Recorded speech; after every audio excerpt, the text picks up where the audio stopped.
Teman-teman, ada banyak hal yang bisa membuat kita merasa kesepian dan itu adalah hal yang normal. That's normal. Jadi jangan merasa, aduh kenapa ya saya aneh. Enggak, kamu enggak aneh, itu sangat normal.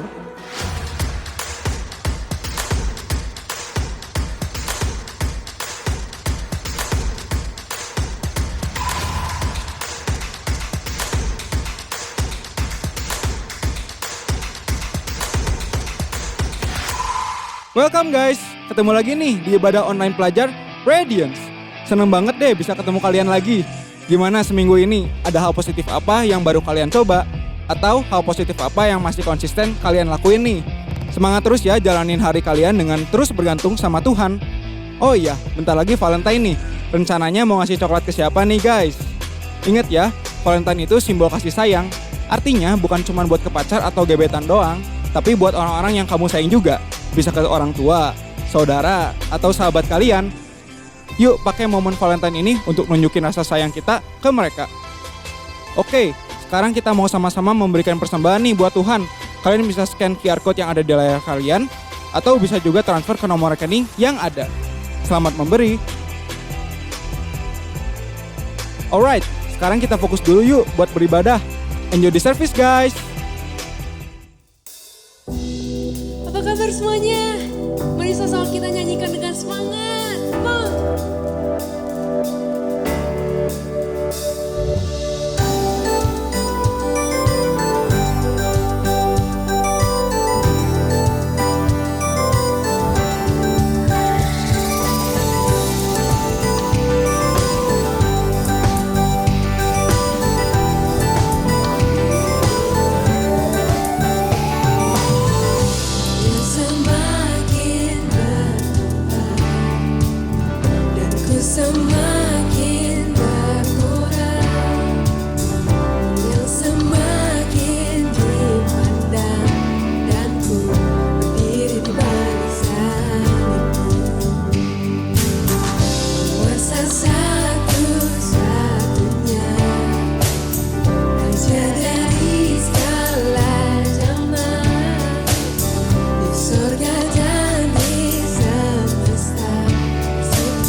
bersyukur Bapa, karena memiliki Allah yang selalu menyertai kami. Dan kasih setiamu Tuhan, tiada habisnya dalam hidup kami. Terima kasih Tuhan karena pengorbananmu di atas kayu salib. Kau telah memberikan kami kehidupan yang penuh harapan. Dan inilah isi hati kami Tuhan.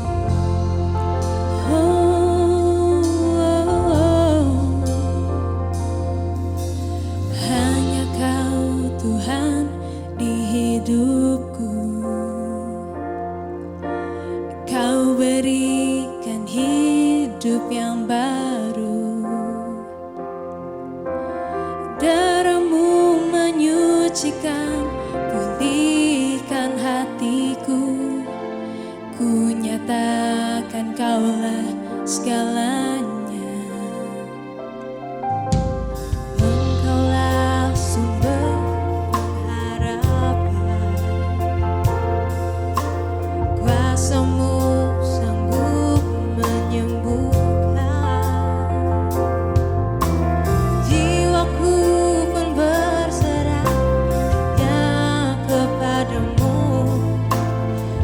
Yesus, Kaulah segalanya.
telah beri pengharapan pada hidup kami, sehingga kami tetap dapat bersuka cita di dalam Engkau Bapa.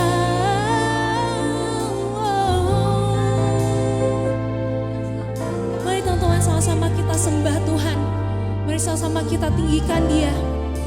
Keluarkan ucapan syukur ya teman-teman semua sama Tuhan. Oh Yesus, kami bersyukur Tuhan, karena memiliki Raja segala raja, yang bertahta, yang berkuasa, yang memimpin kami di setiap hidup kami. We wanna worship you Lord with all our heart. Kami puji Kau Yesus kami, Kau Tuhan kami, Allah yang setia. Mari sama-sama kita nyanyikan lagu ini dengan sepenuh hati kita.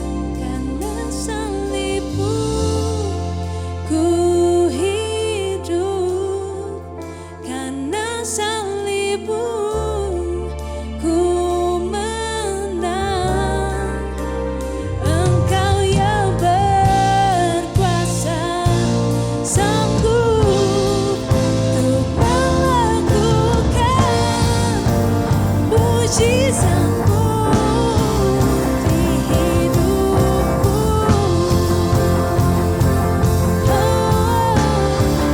Karena salibmu ku hidup, karena salibmu ku menang. Engkau yang berkuasa, sanggup untuk melakukan mujizat-Mu di hidupku.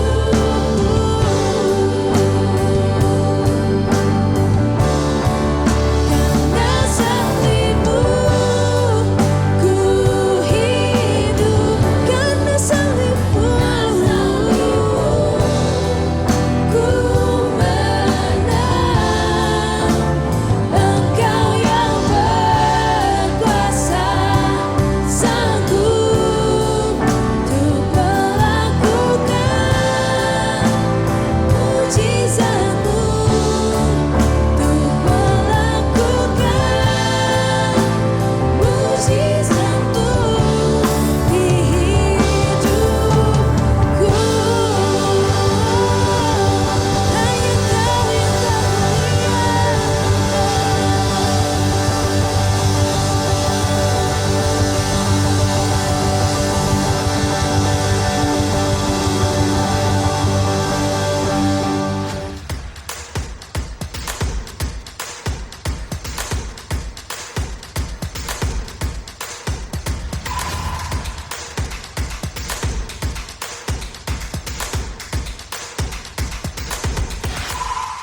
Hello students, happy Valentine. Welcome to Radiance, ibadah online khusus pelajar SMP dan SMA. Gimana kabar kalian semua? Semoga kalian semuanya sehat-sehat dan baik-baik aja ya. Dan saya dengar juga sebagian dari teman-teman ada yang sudah mulai sekolah tatap muka, bisa datang ke sekolahan lagi, bisa ketemu teman-teman lagi, dan ada juga yang masih harus online. Tetap jaga protokol kesehatan dengan ketat sebisa mungkin dengan mencuci tangan, memakai masker, dan menjauhi kerumunan. Kita sama-sama berdoa dan berusaha agar kondisi negara kita semakin membaik. Sebelum kita masuk mendengar firman Tuhan, let's pray. Tuhan Yesus, kami bersyukur karena kebaikan Tuhan yang sungguh nyata dalam kehidupan kami. Kami siap Tuhan menerima kebenaran firman Tuhan bahwa Engkau adalah kasih dan kasih itulah yang memenuhi hati kami, memampukan kami untuk berjalan dalam terang Allah. Dalam nama Tuhan Yesus kami berdoa. Amin. Teman-teman, di minggu kedua bulan Februari ini saya beri judul With Love, dengan kasih. Siapa di sini yang pernah ngalamin hati rasanya happy banget? Atau sebaliknya kayak kosong banget? Nah, kita mau sama-sama cari tahu kenapa sih suasana hati kita kok bisa berubah-ubah dan gimana kita bisa menghadapinya. Teman-teman, saya mau nanya dulu nih, siapa di sini pernah merasa kesepian? Ada nggak yang pernah ngerasa kesepian? Atau merasa bahwa di dunia ini kok nggak ada yang mengerti saya, nggak ada yang benar-benar jadi teman saya, nggak ada yang bisa dipercaya, pokoknya merasa lonely. Apalagi wah besok 14 Februari katanya Valentine ya, makin-makin aja nih kerasa sepinya. Atau bisa aja kamu punya segudang temen, ada banyak temen, teman online, teman sosmed, teman yang di sekolah, dan punya banyak kegiatan, banyak acara, pokoknya sibuk lah. Tapi waktu kamu pulang ke rumah dan masuk ke kamar kamu sendirian, mungkin ada perasaan yang namanya kesepian itu. Teman-teman, ada banyak hal yang bisa membuat kita merasa kesepian dan itu adalah hal yang normal. That's normal. Jadi jangan merasa, aduh kenapa ya saya aneh. Enggak, kamu enggak aneh, itu sangat normal. Kita semua pasti tahu gimana rasanya kesepian, even walau hanya cuman sebentar aja. Apalagi di masa pandemi ini teman-teman, ada banyak hal yang membuat kita merasa kesepian karena kita terisolasi. Gak bisa ketemu siapa-siapa, mau ketemu teman gak bisa, mau telepon lama-lama bosen juga, sepi rasanya gak bisa kumpul-kumpul. Ada banyak hal yang membuat kita bisa merasa kesepian dan kadang seseorang merasa kesepian waktu mereka itu lagi ribut sama temennya. Biasa ada apa-apa cerita ke dia, biasa ada apa-apa langsung chat, langsung ngomong. Tapi karena lagi ribut jadi gengsi ya, jadi gak bisa cerita, ada disconnected relationship, jadi kagok. Atau misalnya kamu baru masuk ke sekolah baru masuk SMP, baru masuk SMA. Sebentar lagi teman-teman yang SD, yang SMP, yang SMA akan masuk ke lingkungan baru. Kalian akan lulus dari SD, dari SMP, dari SMA dan kamu akan masuk ke lingkungan yang benar-benar baru. Atau kamu baru aja masuk ke gereja yang onsite lagi, masuk ke gedung gereja lagi dan banyak orang baru yang kamu gak kenal. Mungkin kamu juga baru pindah kota karena orang tua kamu pindah kerja. Bisa aja di saat-saat seperti itu kita merasa lonely, kita merasa kesepian. Ada lagi teman-teman, bisa jadi kita merasa kesepian waktu kamu seperti gak dianggap. Atau gak diundang nih ke acara tertentu dan teman-teman yang lain diundang, kamu enggak. Kamu ngerasa sepi, kamu ngerasa kenapa ya, saya salah apa ya, saya merasa sendirian. Ada kalanya juga waktu kamu disalah mengertikan oleh orang lain. Waktu orang lain bercanda, ketawa-ketawa dan kamu gak ngerti mereka ketawain apa ya. Dan kamu ngerasa wah jangan-jangan mereka ketawain saya salah apa ya. Rasa kesepian bisa saja menyelusup masuk dalam hati kita saat itu. Waktu kamu lagi ngerasa banyak pikiran, kamu lagi stres dan gak ada yang ngertiin kamu. Atau saat kamu lagi struggle karena ada rasa sedih, rasa duka cita yang mendalam karena kehilangan teman atau kehilangan anggota keluarga karena pandemi ini, karena situasi. Dan gak ada seorang pun yang mengerti kondisi kalian, disitulah kita bisa merasa kesepian. Terkadang bahkan kita gak tahu, gak ngerti kenapa ya saya merasa kesepian di tengah keramaian. Teman-teman di Amsal 14 ayat 13 dibilang kayak gini. Di dalam tertawa pun hati dapat merana dan kesukaan dapat berakhir dengan kedukaan. Sekali lagi di dalam tertawa pun hati dapat merana. Ternyata walaupun kita di luarnya ketawa-tawa, waktu tertawa itu bukan berarti pasti dalam hatinya bahagia. Siapa di sini yang bisa relate ya? Karena sukacita sejati datang dari Tuhan dan bukan karena keadaan sekitar. Gimana pengalaman teman-teman nih? Pernah ngerasa kesepian gak di tengah keramaian? Atau walaupun dari luar kamu lagi happy, kelihatannya lagi ketawa-ketawa, padahal sebenarnya dalam hati kamu sedang sedih dan lagi ngerasa hampa. Di Alkitab ada kisah tentang seseorang yang merasa sangat kesepian dan gak ada seorang pun yang mengerti perasaannya. Namanya adalah Naomi. Naomi punya suami bernama Elimelek dan 2 anak bernama Mahlon dan Kilion. Cerita mereka bisa kita baca di Rut 1 ayat 1-18. Di ayat 3-5 diceritakan begini. Kemudian matilah Elimelek suami Naomi, sehingga perempuan itu tertinggal dengan kedua anaknya. Keduanya mengambil perempuan Moab, yang pertama bernama Orpa, yang kedua bernama Rut.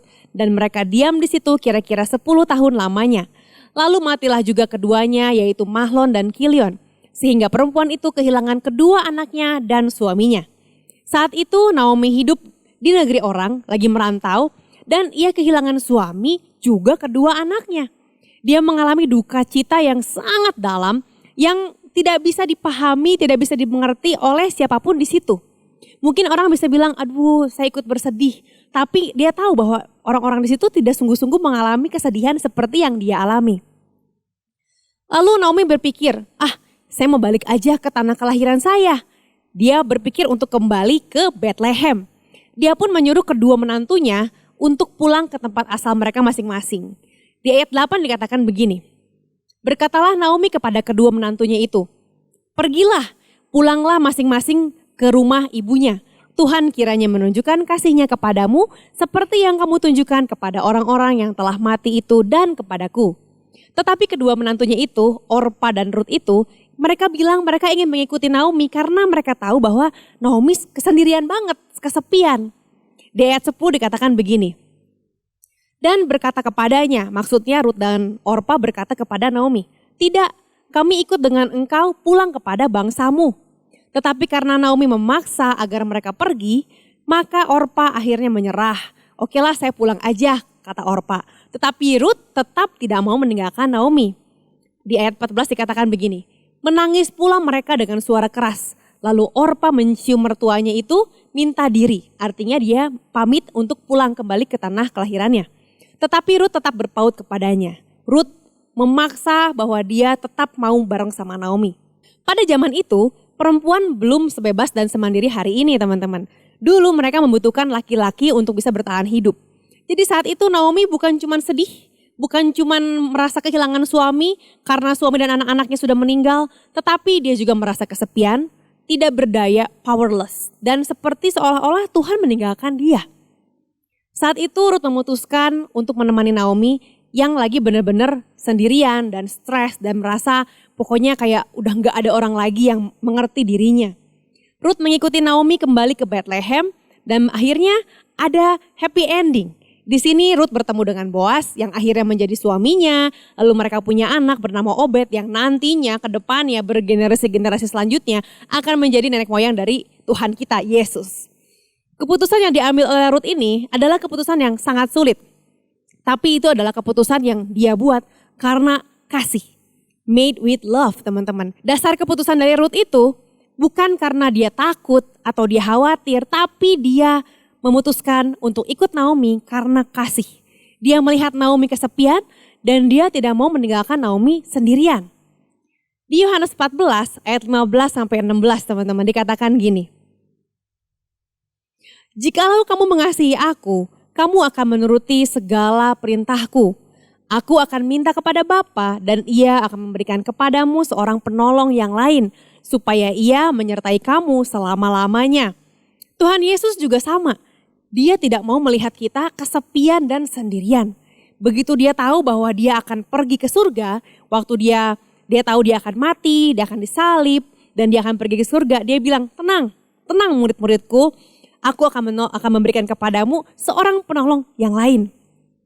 Tuhan Yesus mengirim Roh Kudus, Holy Spirit untuk hidup di dalam hidup di dalam kita supaya kita gak pernah merasa kesepian. Itulah Tuhan kita. Tuhan kita begitu peduli sama kita dan semua keputusannya dia buat karena kasih. Dia memutuskan buat oke, saya bakal kirim Roh Kudus. Kalau Tuhan Yesus saat itu hanya bisa berada bareng sama murid-muridnya setiap kali kita lihat di Alkitab, kita lihat bahwa Yesus makan bersama murid-muridnya, Yesus pergi ke sana, pergi ke sini, menyembuhkan orang sakit bersama muridnya. Dia tahu bahwa kalau dia hidup sebagai manusia, dia terbatas. Tapi ketika ada Roh Kudus yang adalah Allah sendiri, yang adalah Tuhan sendiri menyertai murid-muridnya, maka Roh Kudus itu akan ada di dalam hidup para murid selama-lamanya. Dan murid-muridnya bisa ngobrol anytime, anywhere, kapan aja, di mana aja dengan Roh Kudus. Dengan demikian kita para murid gak akan pernah merasa kesepian. Tapi teman-teman kita bisa baca juga di 1 Yohanes 4 ayat 11-13 dibilang begini. Saudara-saudaraku yang kekasih, jikalau Allah sedemikian mengasihi kita, maka haruslah kita juga saling mengasihi. Tidak ada seorang pun yang pernah melihat Allah. Jika kita saling mengasihi, Allah tetap di dalam kita dan kasih-Nya sempurna di dalam kita. Demikianlah kita ketahui bahwa kita tetap berada di dalam Allah dan Dia di dalam kita. Ia telah mengaruniakan kita mendapat bagian dalam Roh-Nya. Sekalipun Tuhan Yesus telah memberikan Roh Kudus agar kita tidak merasa kesepian. Tapi waktu Tuhan bilang bahwa kamu harus saling mengasihi. Dia katakan bahwa kalian harus saling mengasihi. Jadi maksud Tuhan adalah kita harus show up for each other. Kita memberikan waktu kita buat teman-teman kita waktu ada yang sedang membutuhkan. Untuk saudara kita, untuk teman-teman di gereja, teman-teman di sekolah. When they are in need, waktu mereka membutuhkan, waktu mereka kesepian. Kita memberikan hidup kita, diri kita, telinga kita untuk mendengarkan curhatan mereka. Teman-teman, ayat ini dibilang be with each other. Dibilang bahwa hendaklah kalian saling mengasihi. Karena waktu kamu saling mengasihi itu adalah bukti bahwa Tuhan ada di dalam hidup kita. Kalau dikatakan bahwa hendaklah kamu saling mengasihi, itu adalah bukti bahwa Tuhan ada di dalam kita. Artinya adalah waktu kita saling mengasihi dan Roh Kudus ada di dalam kita, kita menunjukkan bahwa hey, I'm here and God is with me, be with you as well. Saya yang berdiri di sini bersama dengan kamu, artinya Tuhan yang ada di dalam saya juga bersama-sama dengan kamu. Dengan kita memberikan hidup kita, waktu kita buat teman-teman kita, buat keluarga kita, buat orang lain. Karena kita mengasihi mereka, kita sedang menunjukkan bahwa Tuhan yang penuh kasih yang ada di dalam kita juga mengasihi dia. Pasti mereka pun akan merasakan bahwa Tuhan sayang sama mereka. Teman-teman, ada kalanya kita mengalami kesepian seperti Naomi. Waktu awalnya Naomi bilang bahwa oke Ruth, oke Orpa, kamu pulang aja Gi ke rumah kalian masing-masing, saya juga mau pulang sendirian. Di situ Naomi seperti push away, seperti bilang bahwa udahlah saya mau sendirian aja. Tapi di situ Orpa dan Ruth bilang bahwa enggak, saya mau bersama dengan engkau. Terkadang teman-teman, waktu kita lagi merasa kesepian, terkadang kita mendorong orang lain bahkan jadi menjauh dari kita. Kita nggak bisa jujur buat bilang bahwa, hey, saya butuh kamu. Ada kalanya kita bilang, enggak lah saya nggak apa-apa. Siapa yang pernah ditanya, kamu kenapa? Terus kamu jawab, nggak apa-apa. Padahal kamu nggak apa-apa. Actually you are not okay. We say kita okay, padahal nggak okay. Teman-teman, waktu kita lagi dalam keadaan yang nggak okay, dalam keadaan yang lonely, ada beberapa hal yang bisa kita lakukan.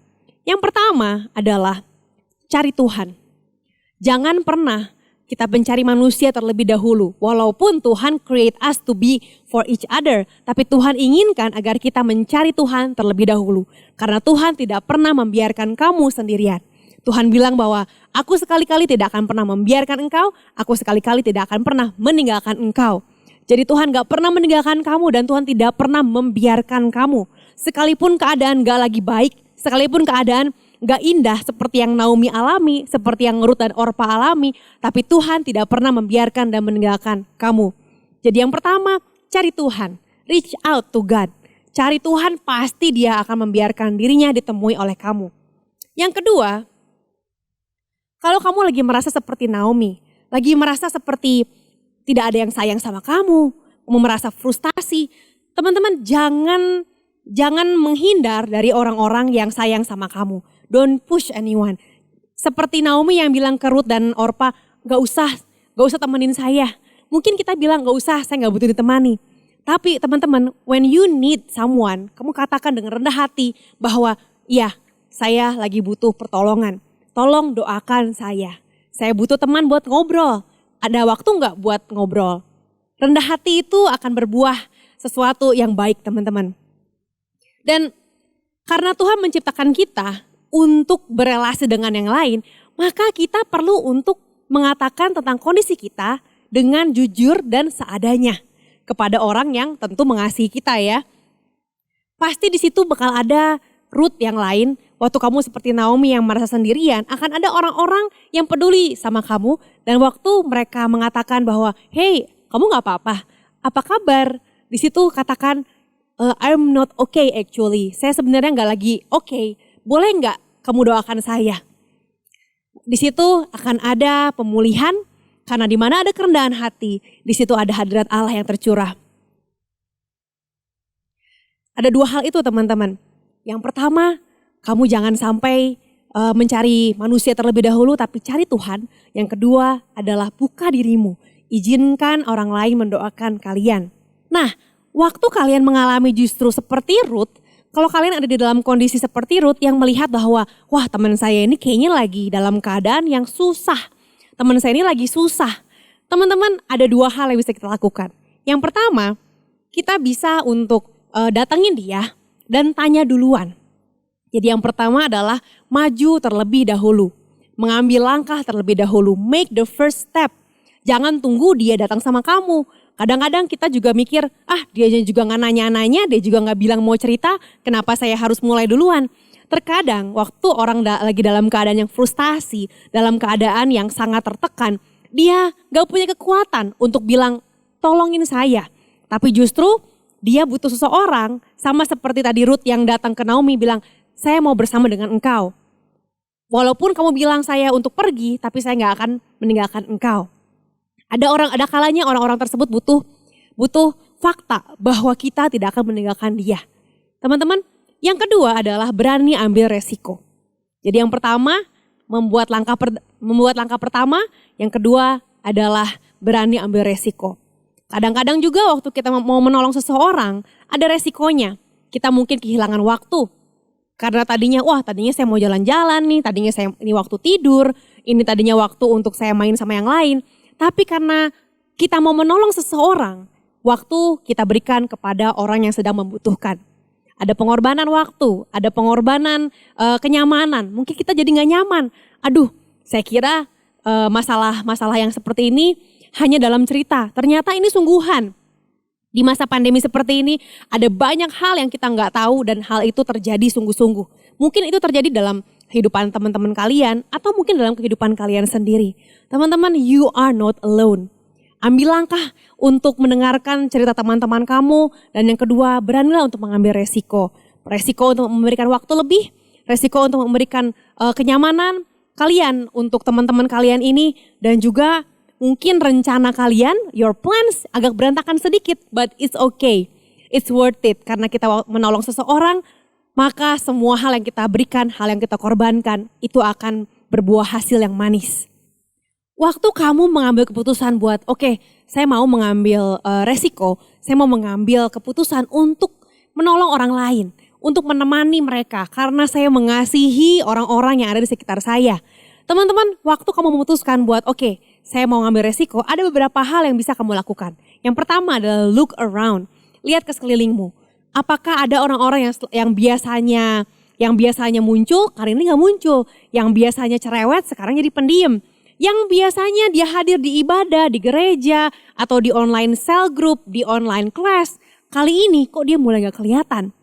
Biasanya kita gak notice.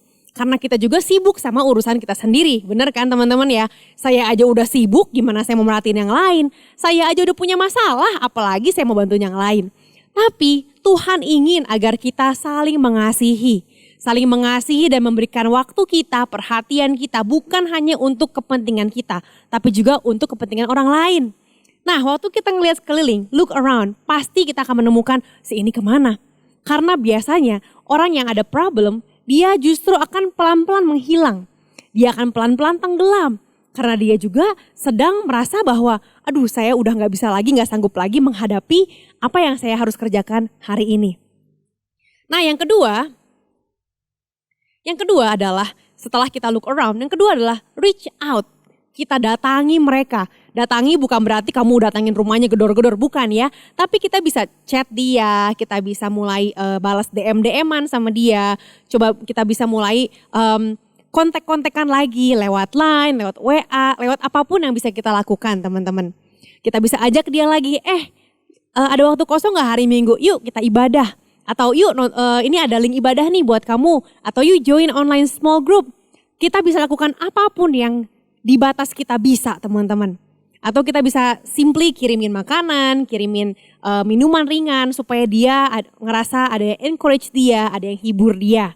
Jadi yang pertama, lihat sekeliling, look around. Yang kedua, reach out. Kalau kita udah notice, wah dia kenapa nih ya? Kita reach out bareng-bareng. Yang ketiga, keep it small. Yang ketiga, gak usah mikir, wah saya harus bantu dia dengan memberikan sesuatu yang besar. Gak usah teman-teman. Pikirkan hal yang kecil. Hari ini kalau ada seseorang yang terpikir, wah dia kayaknya lagi dalam problem, lagi dalam masalah. Simply just send a message. bisa kirimin ayat hari ini, ayat bahwa Roh Kudus menyertai dia, Tuhan mengasihi dia, itu udah cukup. Waktu kita encourage dia lewat firman Tuhan, hal itu saya yakin firman Tuhan akan bicara sesuatu dan menghibur hatinya. Nah, kalau misalnya orang itu bilang, apaan sih lu chat-chat gue? Atau enggak, kamu ajak-ajak ke gereja, enggak saya enggak mau. Atau apaan sih kamu kirim-kirim kayak gini? Teman-teman, don't take it personally. Jadi yang keempat adalah jangan baper. Kalau misalnya orang yang sedang dalam kesulitan itu menolak kamu, jangan baper. Sama seperti Naomi. Naomi juga menolak Ruth pada awalnya. Dia bilang, udahlah gak usah ikut-ikut saya. Tapi Ruth bilang, enggak, saya mau ikut, saya mau nemenin kamu sampai seterusnya. Orang yang sedang dalam kesedihan yang mendalam, dia seringkali bilang enggak. Karena dia sendiri enggak mengerti kondisinya. So, waktu mereka menolak kalian, jangan baper. Jangan merasa, wah saya ditolak. Jangan terlalu diambil hati teman-teman. Karena waktu dia sedang terluka hatinya, orang yang terluka akan melukai lagi. Hurt people hurt. So, waktu mereka lagi lonely, kita temenin dia dan jangan terlalu diambil hati. Yang terakhir adalah terus mencoba, keep trying. Jangan menyerah teman-teman. Waktu kamu lihat bahwa sahabatmu, orang terdekatmu, mungkin itu adalah orang di keluargamu juga dalam keadaan yang sulit. Jangan menyerah buat menghibur dia. Jangan menyerah buat memberikan kata-kata penghiburan, buat ada bagi dia, sekalipun dia menolak dan menolak dan menolak. Teman-teman, you can keep praying for them. Kamu bisa doakan dia, sebut nama mereka dalam doamu. Karena sekalipun orang tersebut menolak kita, tapi mereka tidak dapat menolak doa kita. Hari ini siapa yang ada di dalam pemikiran kamu, yang kamu tahu bahwa dia dalam keadaan yang gak baik, dalam keadaan yang gak oke, keluarganya mungkin dalam masalah. Teman-teman, keep praying for them. Dan jangan baper waktu mereka mungkin menolak kamu. Keep praying, keep trying.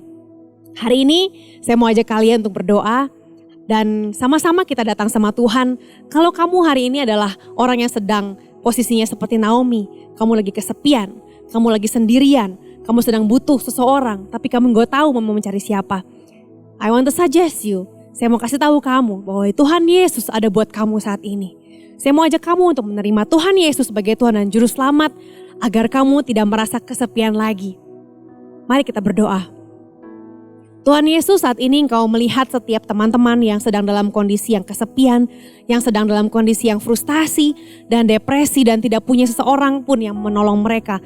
Hari ini Tuhan, datang dan jangkau mereka dimanapun mereka berada, di kota manapun mereka berada, dimanapun mereka sedang menonton ibadah ini. Jamah mereka Tuhan, pulihkan hati mereka, Tuhan peluk mereka saat ini.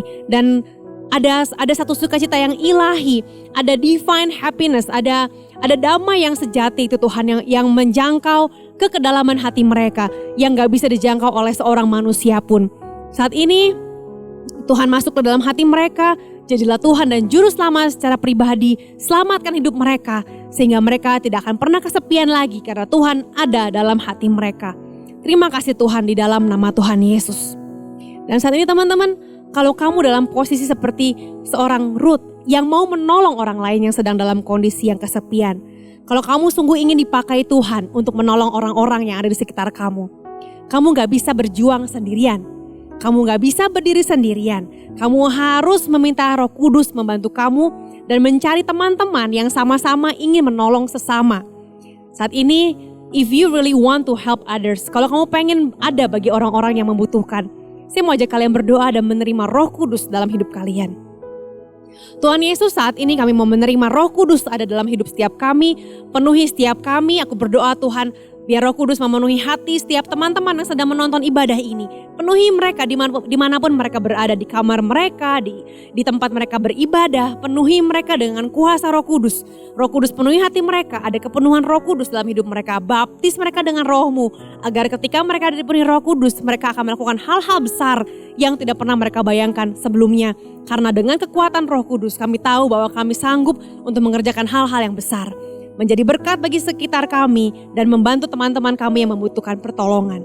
Terima kasih Tuhan, saat ini jemaat Allah terimalah berkat Allah dalam nama Bapa, Putra dan Roh Kudus. Biar apapun yang Engkau kerjakan berhasil karena Tuhan yang menyertai Engkau. Di dalam nama Tuhan Yesus kami berdoa, amin. Saat ini teman-teman, kalian bisa scan QR Code di bawah ini untuk join small group dan juga kalian bisa share beban doa kalian, ada pendoa yang siap untuk mendoakan kalian. Happy weekend and God bless you.